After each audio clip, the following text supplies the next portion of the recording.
या रुईयामध्ये येऊन कोणाला चांगलं नाही वाटत, नाही का? आणि आता हे आपलंच कॉलेज झालंय, हो की नाही मंजू प्रसाद? हो की नाही? हा, तर इकडे मयंक साठी एकदा जोरदार टाळ्या. मला तो दिसत नाहीये. अरे देवा, केसांच्या मागे लपलाय तो. माऊ, thank you so much. I love you.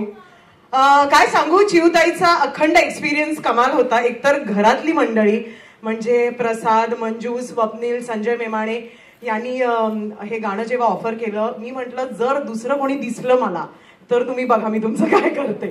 आणि त्याचबरोबर माझ्या भावासोबत मला इकडे डान्स करायला मिळाला. आणि खरंच आम्ही दोघं भाऊच आहोत. तुम्हाला मुलगी समजत नाही. हा गाण्याच्या वेळेस तरी नको बोलायला नाही. मी तुला पप्पी वगैरे घेतली का? मी तुझी असं पकडून ते आठवेल त्यांना युट्यूब वर गाणं पाहताना की हे भाऊ बहीण काय करतात. पण यार धमाल आली. आणि चिवताई तुम्हाला कशी वाटली जरा ऐकू दे. आणि आपला शाना कौवा इकडे आलाय.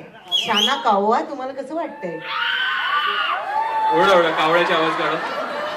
तिला चिवताई बनवण्याकरता मला जबरदस्ती शाना कौवा बनवून टाकले तुम्ही. पण I am very glad and very happy about it.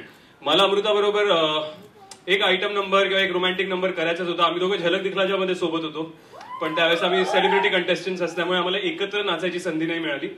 आणि या गाण्याचं मी स्वप्नील, प्रसाद, मंजू तुम्हाला सांगू इच्छितो की जे कोणी गाण्याचं थोडंफार कट्स वगैरे बघतायत किंवा जेव्हा ऐकलं त्यांनी, तेव्हा the first reaction I am getting from the industry की थँक गॉड, म्हणजे आतापर्यंत कोणी हा विचार का नाही केला की ह्या दोघांना एकत्र आणू एका गाण्याकरता. तो तुम्ही विचार केला त्याकरता खूप खूप धन्यवाद.